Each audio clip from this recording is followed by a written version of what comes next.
Hi, I'm Christina Applegate. And I'm Jamie-Lynn Sigler. And this is Messy.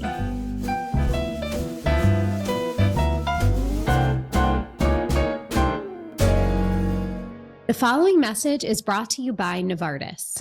Since partnering with Novartis, I have been thinking a lot about when I was first diagnosed with relapsing MS. And to be honest, I was overwhelmed and in denial, and I didn't want to accept it. Eventually, I had to be real with myself, reflect on what was important, reframe how my diagnosis was impacting my life, and focus on how I was feeling. And I wish I'd started thinking about my needs sooner. It helped me get to a place of acceptance and find the right treatment choice for me. And I really hope others don't wait as long as I did. That's why I partnered with Novartis to create a 3-step guide, hoping it can help people speak up and voice their needs. Get the guide at reframingms.com.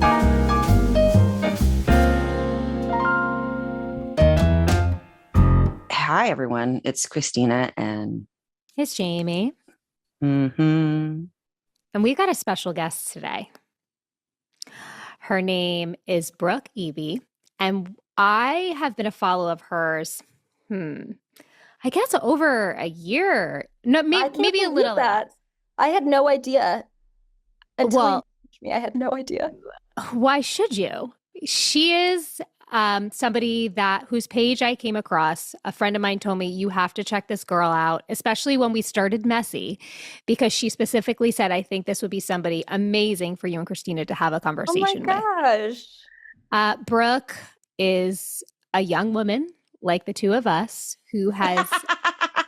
Christina loves to just say that she's old. I don't know what's considered young anymore, because we go. I consider myself young, so then anyone like in that range, I'm like, oh, we're all young. But my nieces are like, you're like 70. I'm like, oh, okay.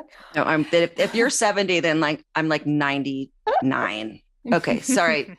Yeah, sorry, I'm ruining your introduction. No, she is a young woman who has decided to live her life authentically, but with a sense of humor that we should all strive to possess, especially in the face of a devastating diagnosis. And I am just so incredibly moved and impressed by you and just your willingness to still live your life so fully and honestly. And I'm just really, really, really grateful that you're here, Brooke. I don't want to tell our audience about you. You should tell your audience about you and start from wherever you want in this journey. Yeah, well, thank you so much for having me. This is so exciting. For everyone in my family, don't be surprised if more and more people start sneaking in and popping their head in one by one. That's fine. So I'm 35 now. When I was 29, actually, I started randomly limping. I had just moved from San Francisco to New York City. I was working in tech. I felt like I had, my late 20s, early 30s kind of figured out. And then walking to a conference one day, it was one of my colleagues who pointed out that I was walking differently and just not really keeping up with the group. But when you're 29, like, you feel invincible. I just assumed that I like Pilated too close to the sun. I was like, I don't know what I did. It was nothing. I couldn't imagine it was something serious, but it really didn't get any better with time. I tried to do physical therapy. I tried, whatever I could do, like workouts, stretches to help it, and it just wasn't helping. So I went to my sister. She and her husband are both doctors, and told them, and they asked me to walk on my heels, walking towards them. And as I did, my left foot slapped down to the ground. I couldn't keep it up on my heels. Again, I didn't even know what they were looking for in this test. Like, it was a shock to me that my foot wouldn't stay up. And that kind of kicked off a process. They assumed it was like I pinched a nerve or something, like something, again, minor, hopeful. But after the first few rounds of testing, I got probably very similar to your stories. Like, they want to run every test before landing on something. So I got like x-rays, CAT scans, MRIs. They just could not find anything. And it ended up leading to a 4-year process of testing before officially getting a diagnosis of ALS when I was 33. And I didn't know anything about ALS. I thought it was like old men, genetic. That was just the image I had in my head, was like our great grandparents or like great grandfather would have ALS, but not, a 33-year-old woman. Well, yeah. I mean, I think the Lou Gehrig part of it is Yeah, no one's named Lou. No one's named Lou. Oh yeah, Gehrig is his name, because he wasn't old either. But so, it's just an old timey name. So you're so right. Maybe that's what it is, because I couldn't figure out like why that was my picture, was just like an old man, and maybe it was the name Lou. But yeah, I got diagnosed and then crawled into bed with the bag of M&Ms for a couple of months and just tried to figure out like everything I thought my life was going to be is not what it's going to be anymore. How do I accept that? I still don't think I really have. I feel like acceptance is kind of overrated, but the last couple years. See, Jamie? Jamie always yells at me about the word acceptance. Well, yells. I love denial personally. It works wonders for not me. Just a river in Egypt, baby. It's my number one strategy. But like I will defend myself just a little bit in the sense that please do. Because I always say acceptance doesn't mean you have to like it. But I think why it seems to me that you've accepted it in the way of like, but you're still moving forward. Yeah. You know what I mean? Like you're still even if you posted on Instagram every day from your bed with a bag of M&Ms, to me that would still be a form of acceptance, because you are finding a way to still connect. And to me, that's like what being human is about. Before we go any further, I want to talk about sort of that gray area of you trying to get diagnosed, because I find that can be really frustrating for so many people. Like, were there people that were telling you to kind of just move on? I know that the symptoms weren't going away, and obviously that could be a huge driving force, but were you having to be your own advocate in that time? I feel like I was probably the opposite of my own advocate, because 2 years into the limp, I did go to a neurologist who did an EMG. Have you guys ever had EMGs? Yeah. I'm about to have again one. Oh, but you've had one. I'm getting the other. Yes, I've had them, but they want to test me again because I'm having some issues, but that's neither here nor there, and we don't have to talk about it, but we can. Oh yes, I know. EMGs, nope. EMGs are not fun. Needles, right? They're my most dreaded test. I'm like, it just makes me so uncomfortable.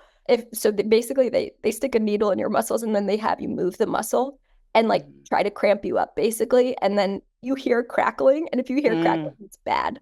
Okay, I guess I haven't had that. Now I'm really freaked out. So that's cool. I'm getting one. No, it's week. Honestly, Yay. I've had like 10 okay. of them. Well, if you've done it, I'll do it. You got it. I think it more is just like a gross feeling versus it actually being painful. But anyways, I got one of those, and then the doctor was like, have you ever heard of ALS, like Lou Gehrig's disease? And I freaked out. Like my face, I think, just like went pale white.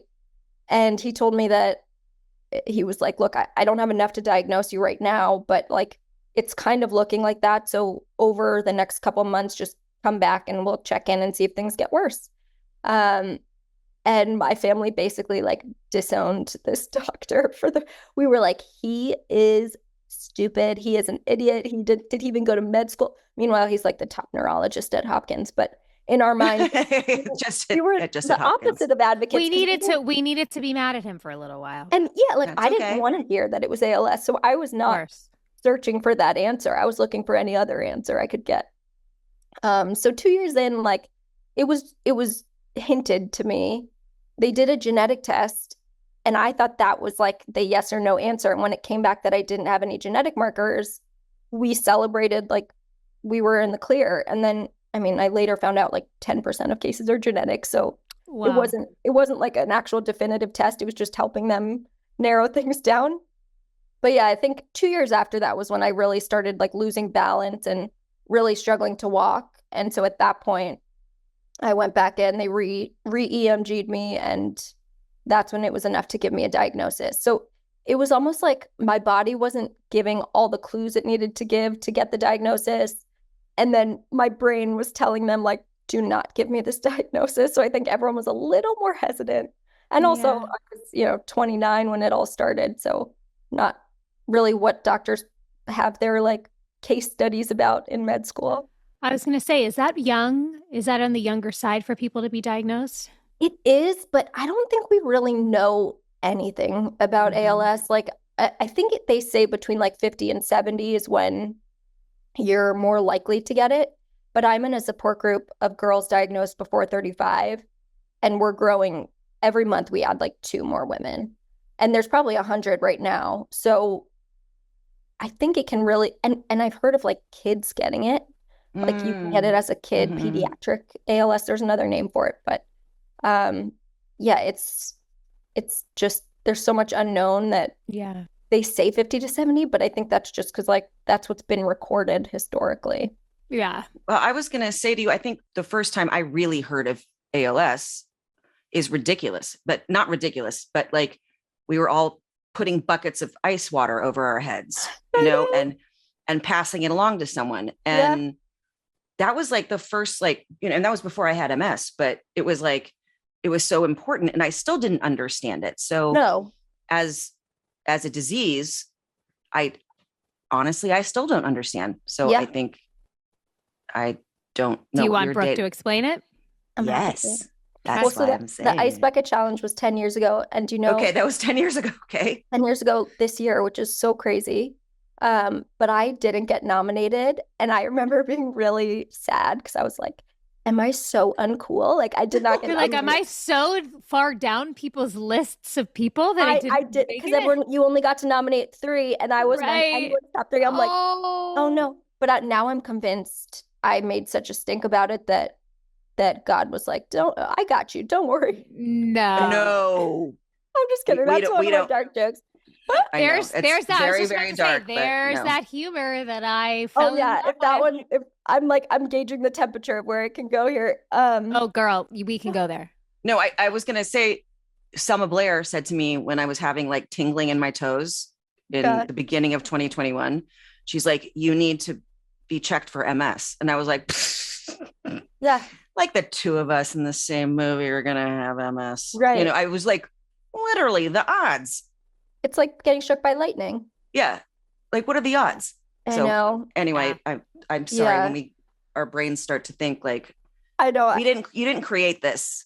I do this series of like 5 things that definitely didn't cause my ALS. And they're all like, it's like me getting mad about the Ice Bucket Challenge or me drinking like a lot of Four Loko in college, like original recipe. Like there's so many things that like I like to point the finger at because we don't know otherwise. But there's no cure for either one and no idea why no knowledge of how you get it, why you progress at the speed you do, nothing.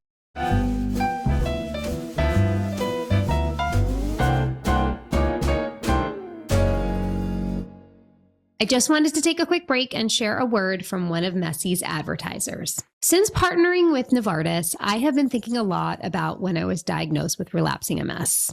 I kept it a secret at first, and that robbed me of the support I really needed. I finally found the courage to open up about it and quickly learned the importance of speaking up. That means making your voice the loudest in the room. You have to find an MS specialist who's the right fit, who makes you feel seen and heard. It's kind of like dating. That's why I partnered with Novartis to create a 3-step guide to inspire others to own their RMS journeys, recognize their needs, and find a treatment that works for them. Learn more about my story at reframingms.com. By now, you've had to be living under a rock if you haven't heard of Peloton. But are you aware of the variety of training programs Peloton has? They have Pilates, 5K, 10K, half and full marathon programs, strength training, boot camps. There's so many ways to challenge yourself and your body. And one of my favorite things about Peloton is they have their leaderboard. They have live metrics that allow you to see how your friends are doing in real time. You can have banter, you can have friendly competition, challenge each other, and even bragging rights at the end of each class. And let's also not forget the Peloton instructors, okay? They are in a league of their own. They're so impressive because you've got dancers, college athletes, world record breakers.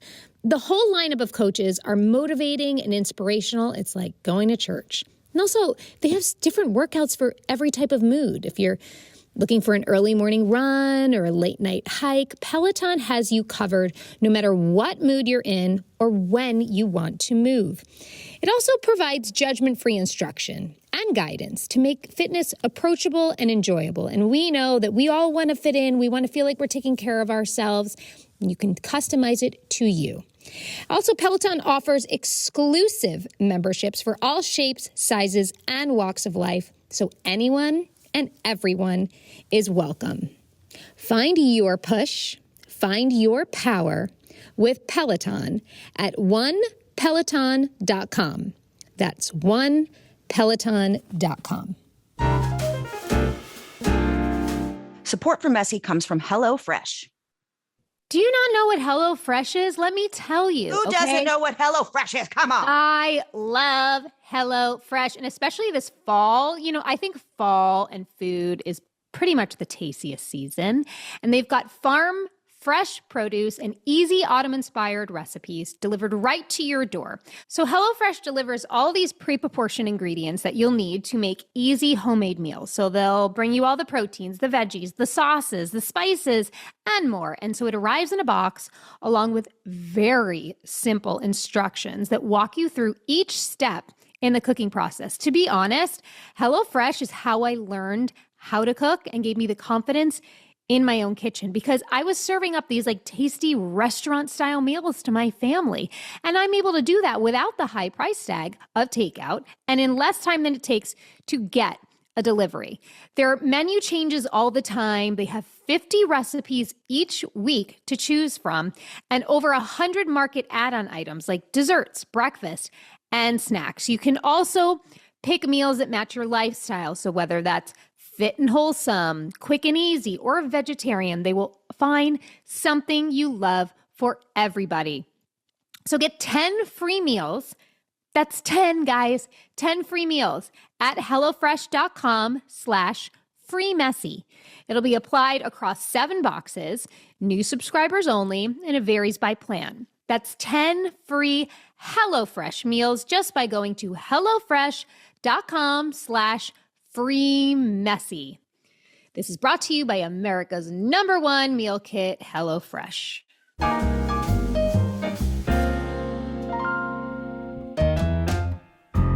To answer your original question that I took you on a tangent on was, so ALS is neurodegenerative.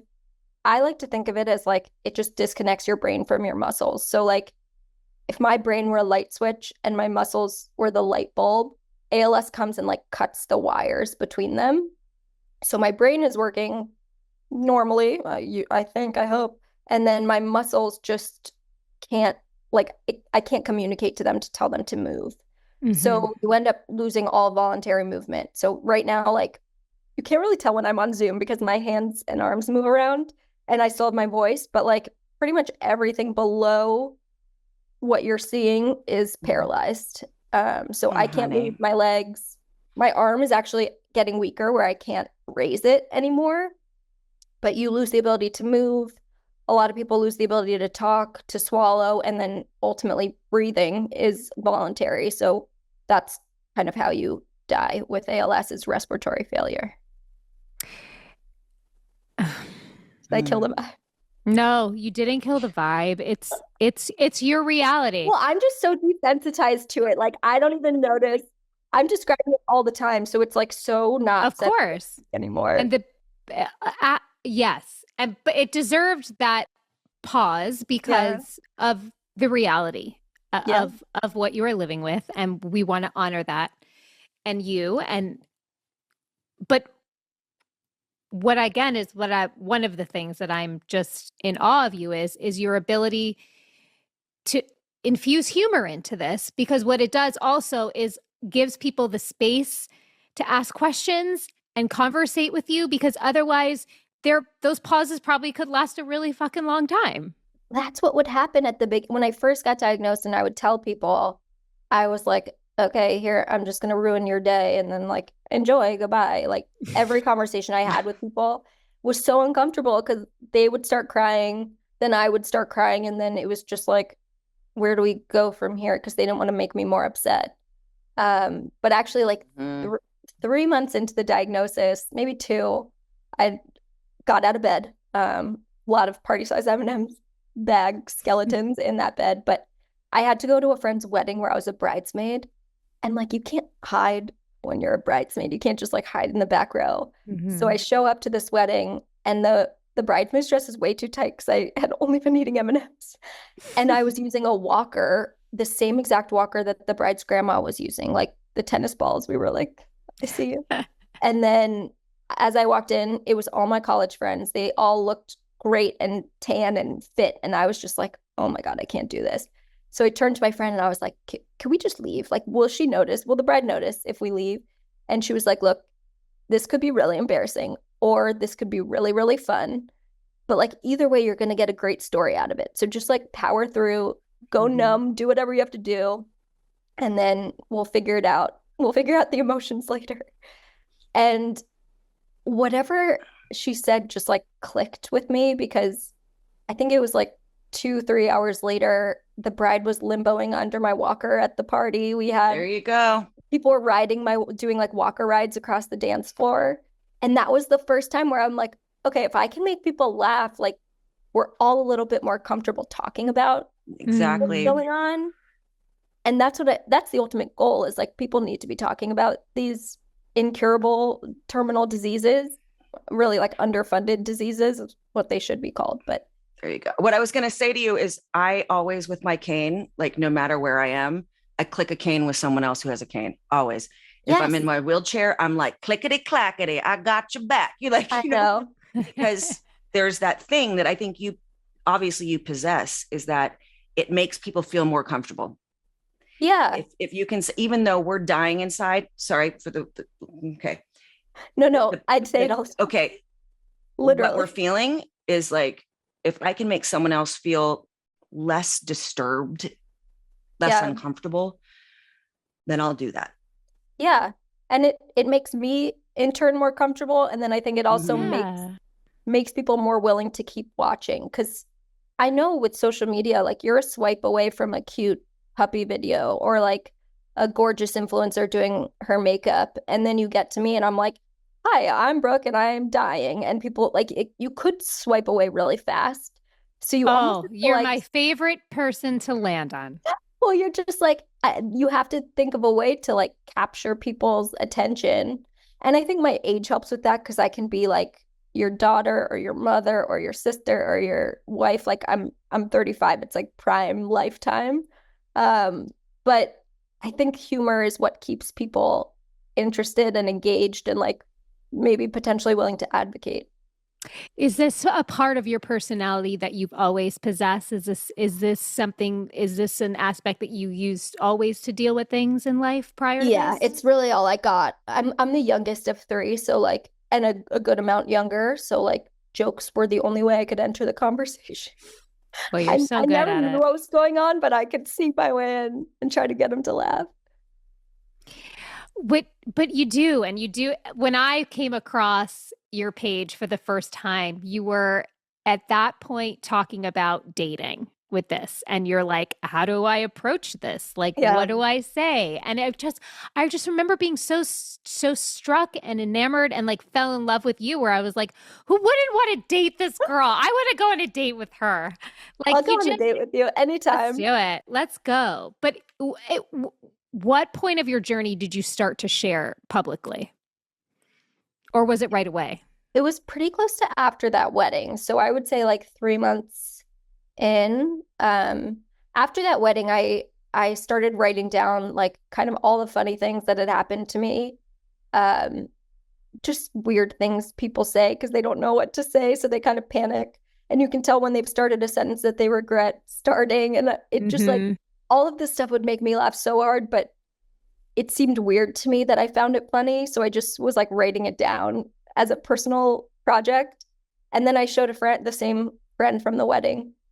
And she was like, Brooke, you need to do something with this. Like, think of all the people who you might be able to make more comfortable by posting stuff like this. So that's kind of how it came about. And we did a lot of like, me telling my friends about my diagnosis videos and the funny responses they'd have, or dating videos, like how I would approach people on dating apps and how they would respond. So yeah, it was a couple months in, I just started and then tried to see if people were interested and kind of just went from there. And they were.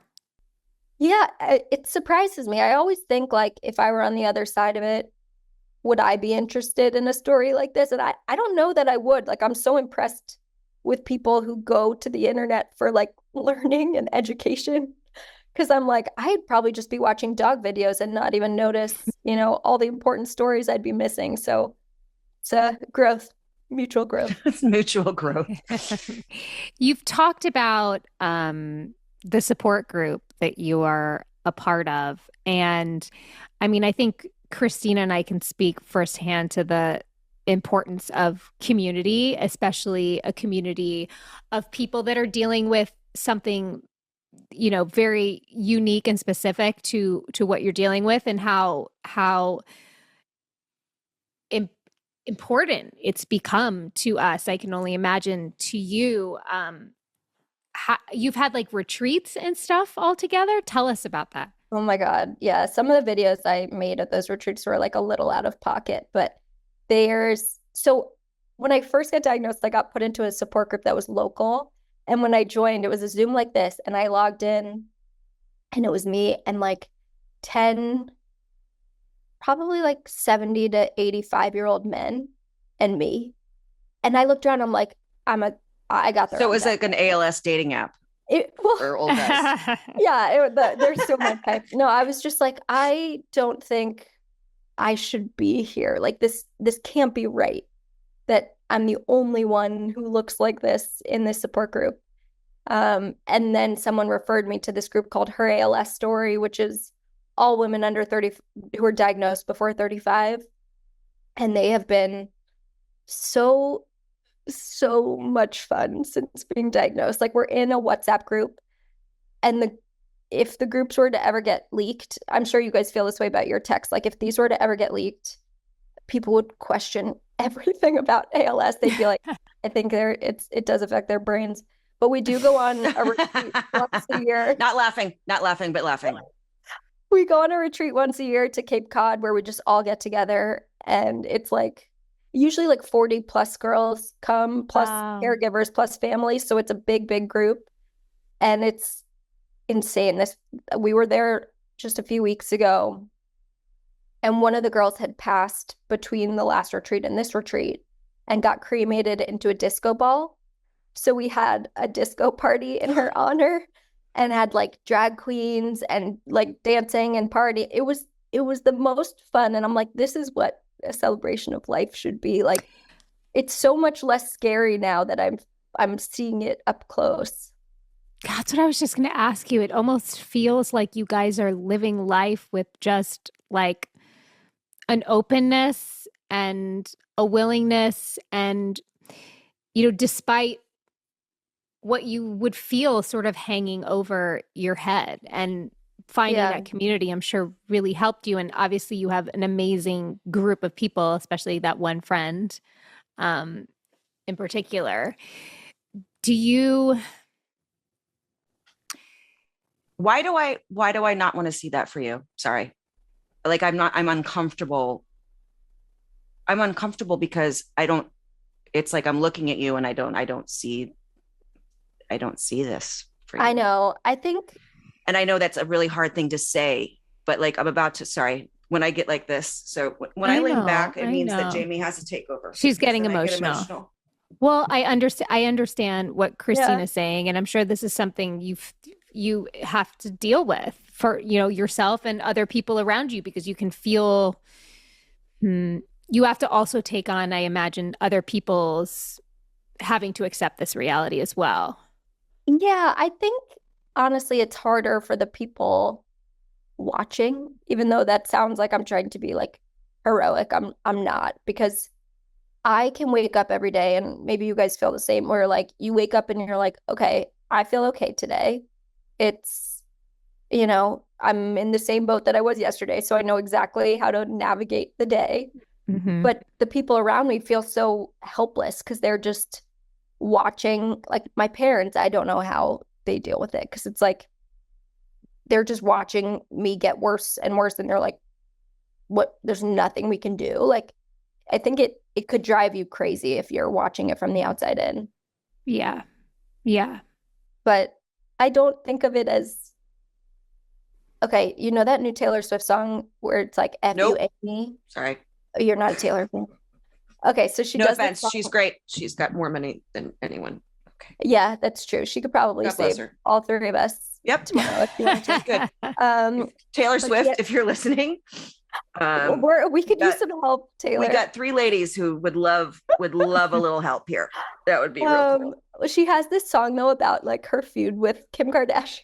Now I'm just getting into stuff that's like, take us there. Take us on the ride. Take us, because I'm gonna lean back. Yeah, this is a lowbrow moment for us. That's but okay. the whole song is that like she wouldn't have what she had if it wasn't for Kim Kardashian like ruining her life. And so that's sometimes how I feel about ALS. I'm like, I understand. Brought me so much, even though it's taking so much. It's like things balance out, you know? I tried to do like a stand-up comedy routine sitting down, but actually I brought actually, Christina, you were actually part of the stand-up routine. I don't know if you knew this. I said your name in the stand-up routine. Yeah. Because Jamie, I didn't even know you had MS actually until you reached out.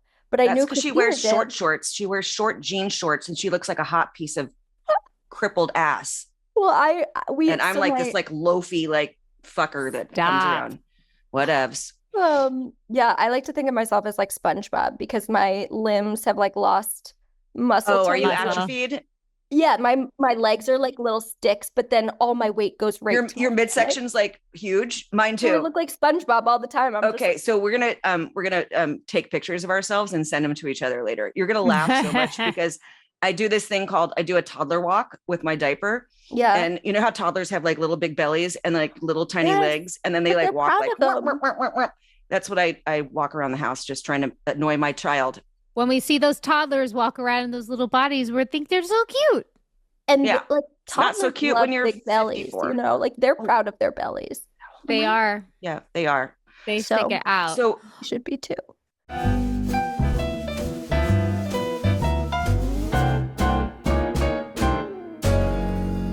Support for Messy comes from Jenny Kane. I don't know if you looked outside, guys, but fall is here, which means I'm looking for any excuse to add coziness and newness to my space. And there's one place I'm going to for all things interiors, Jenny Kane Home. I am cozying up with one of their amazing throws as we speak. That's literally right. As we speak. There it is. It's a must-have, guys. Jenny Kane Home is a California brand through and through. And her interior pieces are instant classics. They're perfect for capturing like a minimalist and effortless look. But she has everything from luxurious bedroom linens and iconic furniture to the cutest pillows and throws, like Christina said. And not to mention the most incredible scented candles. Jenny Kane Home has everything you need to transform your space into a luxurious sanctuary. Our listeners are going to get 15% off your first order when you use code MESSY15 at checkout. That's 15% off your first order. JENNIKAYNE.com. Promo code MESSY15. Curate your dream home with Jenny Kane. Just do it. Now you know I'm a Lumi girl. You love your Lumi. I love my Lumi. So support for Messy comes from Lumi. Okay, I can't even tell me about Lumi. To talk about Lumi. Now I'm going to be gross. Not a big shower all the time because, okay, I'm going to be real. The glass case of emotions, which is what I call my shower, or I called showering naked and afraid, is something that sometimes I can't do. And, you know, after a couple of days, it's, I hate to use the word mealy, but sometimes it's kind of mealy up in these pits. And then I discovered Lumi. I swear on my world, it is unbelievable. This stuff works so well. And they have amazing scents. The new spray that they have, It's the one I have is grapefruit. It's like, I can't. What It's is it? so- A whole body deodorant spray? It's a whole body deodorant spray with a 72-hour guaranteed no stank Wow. for 72 hours. And you spray. So they call it a no touch situation. So, some people like maybe with the creams and stuff didn't want to like touch the parts. This is a spray. So it's a no touch. It's absolutely amazing. The spray is powered by an innovative pH optimized technology that stops odor before it starts, rather than simply covering odor up with fragrance. I mean, who wants that? Like BO and grapefruit? No, you don't want that. No. You just want grapefruit or rose or lavender, or if you don't like scents, they have unscented ones. They have baby powder ones. They have coconut ones. Its water-based formula contains way less alcohol than the competition. They use enough for a quick dry, and that's it. That's it. Which is why in clinical trial, what? Yes. And it's also baking soda free and paraben free, right? Oh yeah. It's all the things that are free, all the things that are bad for you free, which is why, by the way, in clinical trials, 0 participants experienced any burning or irritation, which is amazing. The canister is designed for effortless 360-degree application. Hello. You can do it from any angle, guys. 360. That's Meaning right. You can turn it upside down to spray it in those hard to reach areas. Below the belt. Below the belt. That's right. I mean your private vagina parts. Lumi's starter pack is perfect for new customers. It comes with a solid stick deodorant, cream tube deodorant, 2 free products of your choice like mini body wash and deodorant wipes, and free shipping. As a special offer for listeners, all customers get 15% off all Lumi products with our exclusive code. That's right, not just new customers, returning customers as well.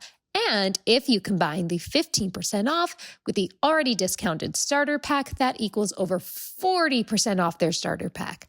Use code MESSY for 15% off your first purchase at LumiDeodorant.com. That's code MESSY at LumiDeodorant.com. Please support our show and tell them we sent you.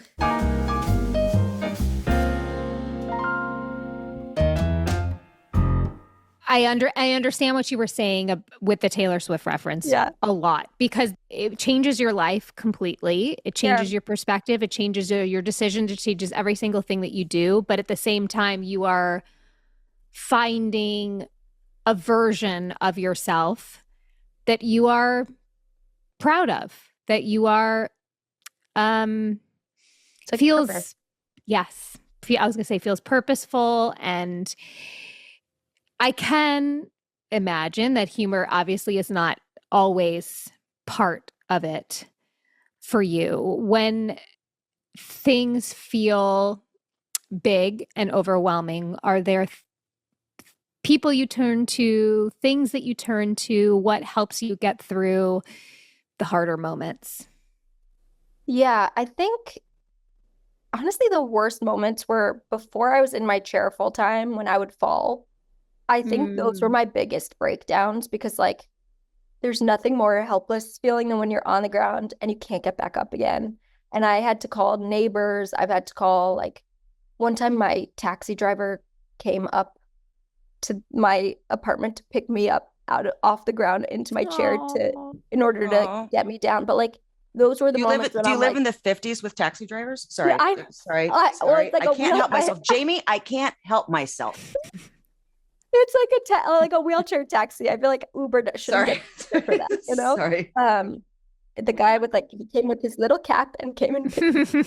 I love him with his cap. Come on. Yeah, it was like those moments, I feel like, when I would have the biggest breakdowns. But like, honestly, I don't really think that much, period. I just don't really think about the future so much, because I'm like, what's it going to help me with, you know? So do you find that you're just living in the present right now? And I think so. I mean, there's definitely moments where I'm like, what's going to happen if, you know, my other hand stops working? And like, how will I adapt to that? But I sort of just think about the last change I made, like going into the wheelchair full time. I was so upset about it before.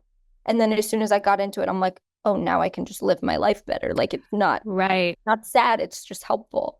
And so I just have to assume, like, with each change, that'll, you know, it's almost harder before the change.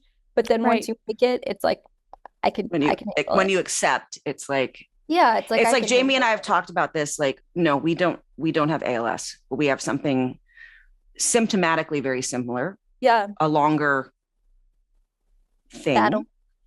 battle, but going into an airport and being like, no, I succumb to this. I succumb to the fact that I have to be in a wheelchair. I Yeah, can't.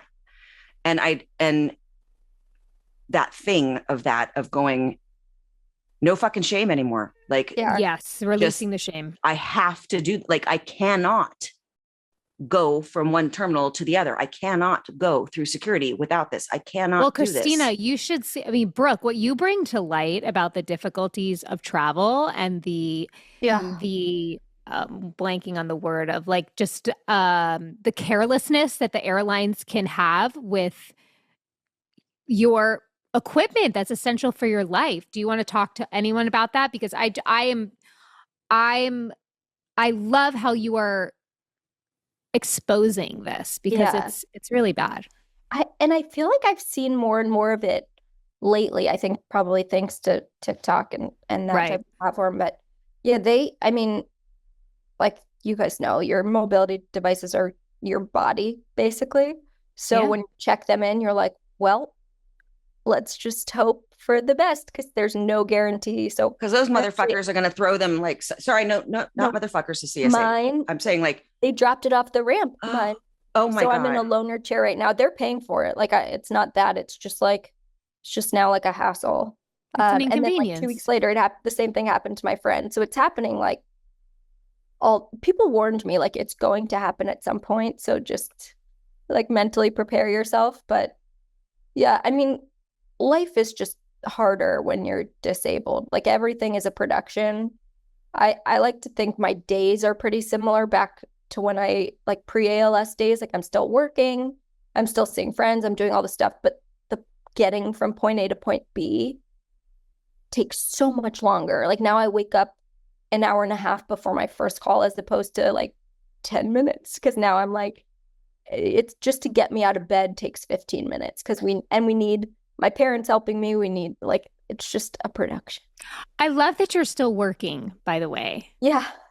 I honestly think it's like a coping thing because it's like 9 to 5. I can just think about work. Why wouldn't she? Look at that brain. Well, exactly. That's an exciting, funny, amazing, smart, that's charismatic, Thank functional human.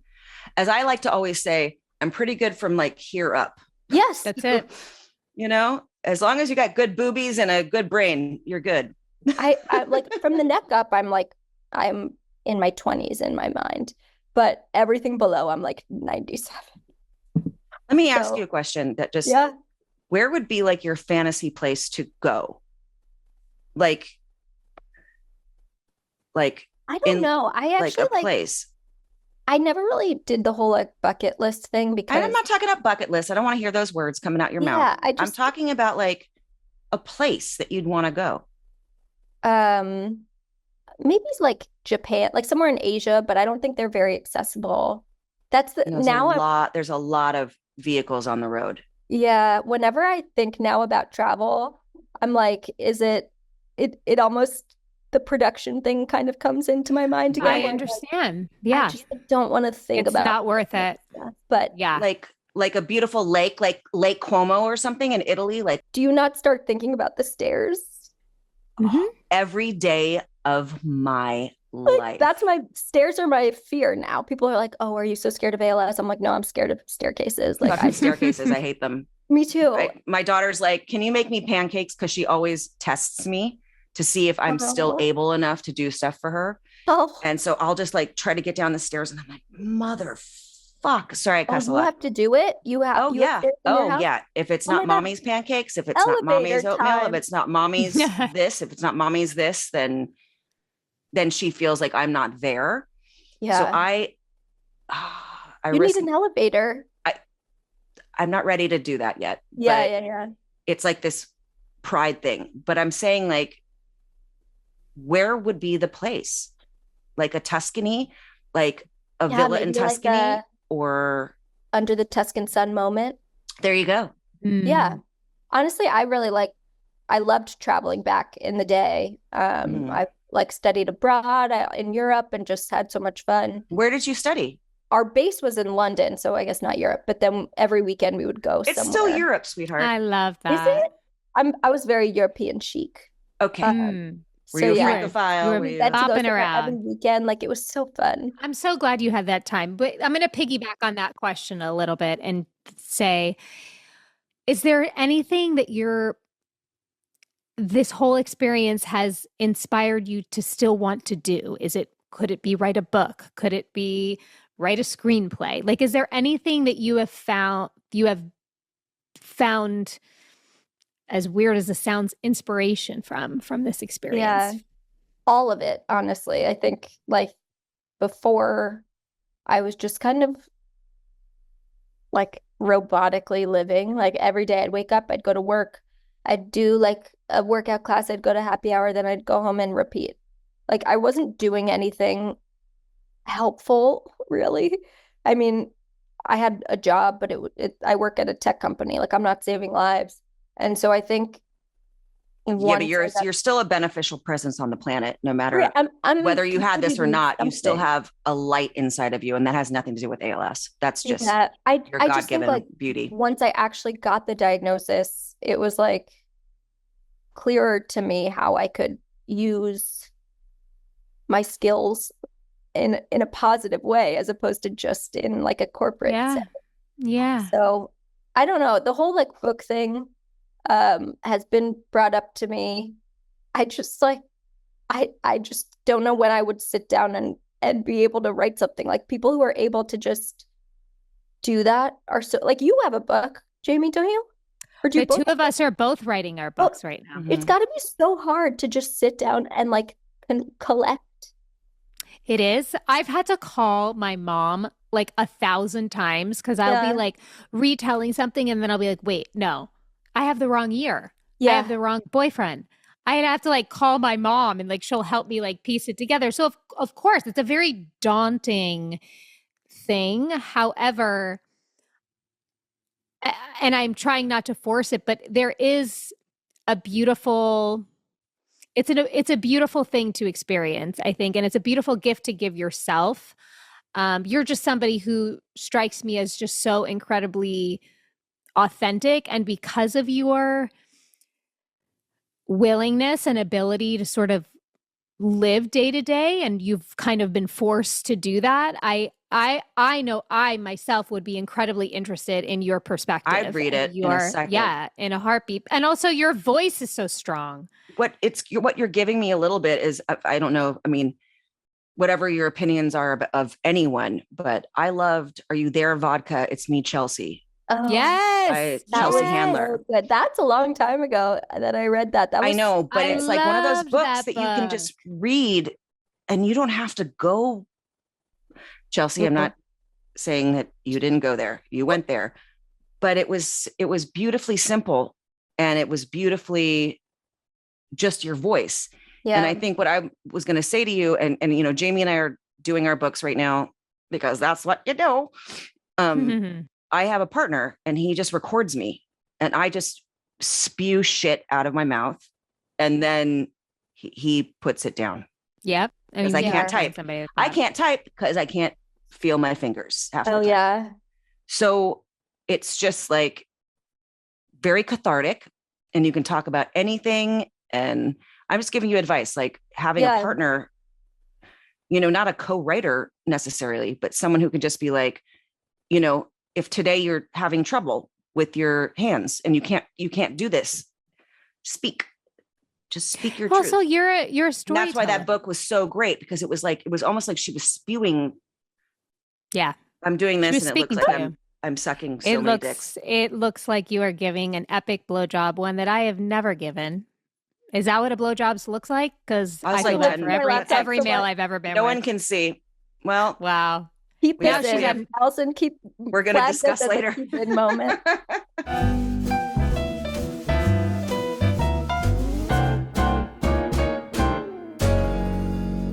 Support for Messy comes from Everyday Dose. Everyday Dose is not a coffee alternative. It is the next generation of coffee.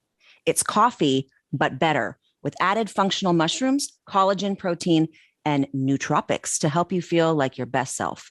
Now, look, there's only 5 ingredients. We love that. Coffee, lion's mane, chaga L-theanine, and collagen protein. I have noticed a significant difference in how I feel since starting to have everyday dose. So lion's mane is proved to improve cognitive function, including memory, focus, creativity, productivity, mental clarity, concentration. I just feel like I'm not getting like the stressful jitters post coffee. I'm getting like a very steady, energetic, but like nicely focused feeling. And, L-theanine is supposed to help reduce stress. And when you combine it with caffeine, you're met with this like synergistic effect of a smooth all day energy with no jitters, like I said, or afternoon crash. And the taste, by the way, is pretty delicious. I mix it with my milk and my little bit of maple syrup, froth it up, and it's perfect. I have been told ever since I was diagnosed with MS that lion's mane mushrooms are like an integral part of helping us with our symptoms, with which, I can't claim that. I'm just saying that it has been told to me by many people that is a huge proponent in neuropathy and other things. And I sometimes forget about taking it. And you know why? Because I'm not taking it. So I don't have the memory that it helps you with. But you know what I'm going to do? I'm going to go have my everyday dose. You're not going to forget your coffee. So Nope. Head over to everydaydose.com/messy for 25% off plus 5 free gifts with your first order. Your first month, you get a USB rechargeable frother, a gunmetal dose spoon, breathwork app by Othership, a wellness booklet, and a sticker. And every month after, you get amazing free gifts with your order. Go to everydaydose.com/messy for 25% off plus 5 free gifts with your first order, people. Support for Messy comes from Article.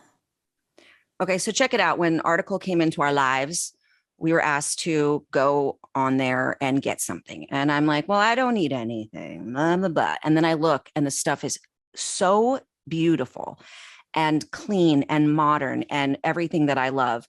But I was like, I don't need anything. And then you know what I didn't know I needed? A credenza. A credenza. You needed that credenza. Now listen to me, everyone. When you look through everything from Article, I don't think they use the word credenza. They might. I use the word credenza because I just like saying it. It makes me very happy. I love my credenza, and I have this beautiful lamp that's like gold, and like when you turn it on, it puts all these like flickers of light all over your walls. I saw it. It's so sexy and it's so calming, and I love it. I love Article. I love you, Article. Yes. And Article believes in delightful design like Christina chose for her home, for every home. And thanks to their online only model, they have some really delightful prices too. It's a curated assortment of mid-century modern, coastal, industrial, Scandi, and boho designs, which makes furniture shopping simple. And not to mention, like, first of all, I have to say the quality is unbelievable. Yeah. For the price. I don't even know what's happening. But their team of designers are all about finding the perfect balance between style, quality, and price. That's right. And now Article is offering our listeners $50 off your first purchase of $100 or more. So to claim it, visit article.com/messy and the discount will be automatically applied at checkout. That's article.com/messy for $50 off your first purchase of $100 or more.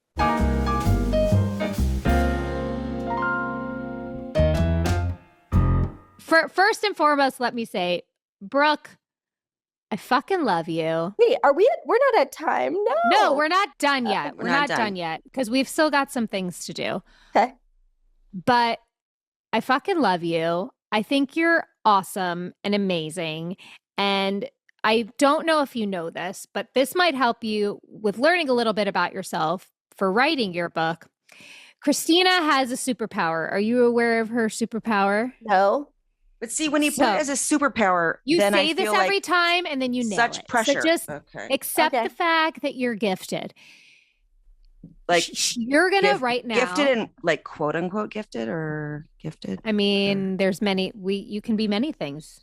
So You gifted. can be all the things. The suspense. You are going to give Christina right now your 5 favorite movies. Don't think about it. Don't even think too hard about it. Like, what are the 5 favorite movies that come up for you right now? They could be from your childhood. They could be recently, like that you would just be like, oh my God, it's on. I want to watch it. You could watch it from the middle to the end, from the beginning to the middle, and watch it like 15 times over. Okay, go. Okay. You've Got Mail. She's the Man. I feel like She's the Man can't be on many lists. I've got it. Hold on. That's a great movie. Harry Potter's all. I have favorites, but we'll just we don't. I don't need. Just the whole. I just put Harry Perry because Harry Perry's. I love that guy. Okay, that's 3. Do you remember that episode of The Office when they're like, "What movie would you take on a desert island?" And she says, "Devil Wears Prada," and they're like, "Boo!" Like that's such a bad answer. No one will do that here. Do you want Devil Wears Prada? Let's go Anchorman because I'm looking at you. Hey. And maybe like a How to Lose a Guy in 10 Days, like a rom-com to circle us back. Okay, you guys talk for a few minutes while I feel like the panic between 3 and 4 has to be part of whatever exercise. It's everyone. Most people have that panic between 3 and 4. I think really? It's a very common thing. And yeah. I can't even think about movies. I'm like, what movies have I even seen? I know. Mine were Goonies, Dirty Dancing, Shawshank Redemption. See, and now I can't remember my last 2. Were like in your last 2, were they either your movies or do you not like watching? No. They were just more just like movies that it's like as a child that I like loved. Oh, you know what movie I loved was Girls Just Want to Have Fun. Love that movie. That's such a good movie. Shoot, I should have said that instead of. We could tell her when she comes back. We'll tell her when she comes back. So good. Also, my sister's favorite movie is Don't Tell Mom the Babysitter's Dead. So I like obviously going through my head, but I'm like, I can't just cheat and steal my sister's because she's here. So. Oh my God, that movie was everything. Right on top of that, Rose. How many times did you quote that or say that in your lifetime? My sister like lives in quotes, and you just have to hope you know the movie. Like that's such a talent. It's really impressive. I find that mostly men are good at that. I've never heard of a woman that's good at that. Wow. I feel like the men though only quote like old school. Yeah. With a hangover, you know. Right. Like okay. Yeah. Okay, she's back. Madame Christina Girls is back. Just Want to Have Fun. I forgot that is that had to be. No, it's done now. It's too late. Oh, it's closed. It's closed. Okay. So what I'm getting is that when you were younger, you were so fucking smart and no one cared. They wanted you to be like a girly girl or something else, but you were so smart and you fought for that as much as you possibly could. And then eventually in your life, you did have a job that made you that, but you were always treated as like this, like a lowly fucking female. And that's it. That's wild. So I actually I really didn't enjoy school because I just never had the attention span for it. But as soon as I started working, I was like, oh, I'm actually really good at this. Yeah, because you're smart. That's pretty odd, actually. But then that struggle to go, I am this. I am more than, whatever the thing is, my parts. What do they say? The thing with my parts. All the sums of my parts in my vaginas and whatever the fuck it is. Yeah, my parts sounds like your parts. All your parts. Yeah. That's kind of what I'm feeling right now. Yeah, how interesting. And also you like short haircuts? Just kidding. You got male and she's the man. It's just a little. Yes, are you do you like to dress up? I don't, but I just love that movie. And I love She's the Man too. And I really do. Yeah. Wherever Amanda Bynes is right now, I hope she's happy. I know. Well, now that you have learned these things from Christina about yourself and then thinking about... Which is probably not the best one because I was doing it on the toilet. Brooke, I apologize. All the best ideas come to you on the toilet, though. They do. And some of the worst ones if you're disabled. Probably. Well, because then you have so much time on there to second guess yourself. I actually just got a bidet, speaking of sitting on toilets. Oh, good. Life-changing. Life-changing. If you guys don't have them. I'm sure you do. I feel like I was the last person to get one on the planet. No, you weren't. I don't have a full bidet, but I have like the Toto toilet. That's what we have, like the attach on top. Game changer. We're going to wrap this up because we're not going to steal any more of Brooke's time. But after hearing what Christina had to say about you and in thinking about this past couple of years, right, of your life, is there something that you have learned about yourself? What is the particular thing that you feel like you've either learned or has become awakened? You know, because we talked about this worst case scenario also being a gift. Yeah. I mean, I don't think anyone knows how they would react to a diagnosis. Like, I get so many people being like, I could never, be as positive as you. And I'm like, you might, because I didn't know that I would be positive. But I actually feel like the things I've learned about myself are more like how other people feel about me, because I'm kind of like living my funeral all the time, because I told people that I have a terminal diagnosis, but I'm not dead. Like, it's not coming in, knock on wood, anytime real soon. And that's why I was saying, like, I don't see it for you. I don't see it. I don't either, but that's the denial for both of us.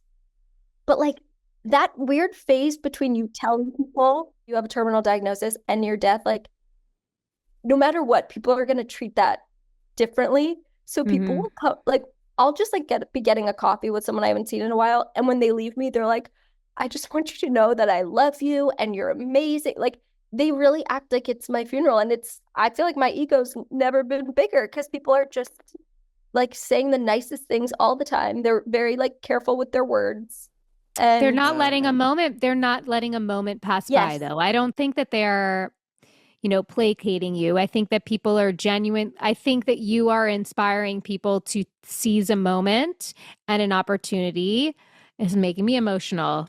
And I can imagine that also being very overwhelming to be the recipient of all the time. And so I want to like acknowledge that for you. But at the same time, I'm so glad that you get that you have all these people that are telling you how much you mean to them and how much they love you. It's amazing. I feel like this is what life is supposed to feel like, Yeah. So that's what I've learned. How other people feel.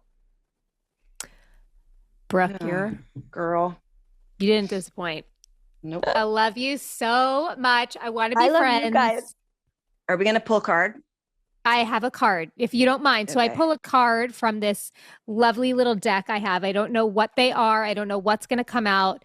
I pull in each week, and we sort of end our episode with this bit of whether it's inspiration or advice or whatever it is. So are we ready for this card? By the way, it's never planned. No. And it always comes out like weird. Oh God. Of course, now I'm giving a portend to it, and it's probably going to be shit about something like... This might be a shitty one, but we'll see. Whatever. Okay. It might be for us. Okay. Uh-oh. Normal day. Let me be aware of the treasure you are. Let me learn from you. Love you. Bless you before you depart. Let me not pass you by in quest of some rare and perfect tomorrow. Wait, I feel like that was like the chat GPT of what we all just talked about the last That's what happens, Brooke. This was written by Mary Jean Iron. We pull these things and something happens. Like we just had an episode with my girlfriend who lost her children, and the card was all about that. It was crazy. Yeah. Oh my God. It does this every time. And I have chills. Like me too. Jamie and I get so freaked out when they come out, because they're Are you guys like witches? Like, that wasn't bullshit. I think we are. Yeah, I think we might be witches. There's something magical here. Well, you, Brooke, are magic. Thank you, guys. And thank you Thank you my for gosh, sharing thank your you. time with us. And I cannot wait for our messy community to wrap you up in their love and tell you how amazing you are. We're going to stalk you and make you be friends with us. And I can't wait. just, yeah, you're the best. You guys are the best. Thank you so much. I'm Of like, course. it's weird. Like I started off as starstruck, and then I think I got real comfortable real fast. Great. That's all we So want. whatever you guys are doing is working, because I probably should have been a little more guarded on it. No. No, that's not what we do. I love it. Not what we do. And so it is. And so it is. This show is executive produced by Christina Applegate, Jamie-Lynn Sigler, and Allison Bresnick. Our audio engineer is Josh Windish. And if you want to show us some love, don't forget to leave the show a rating or review.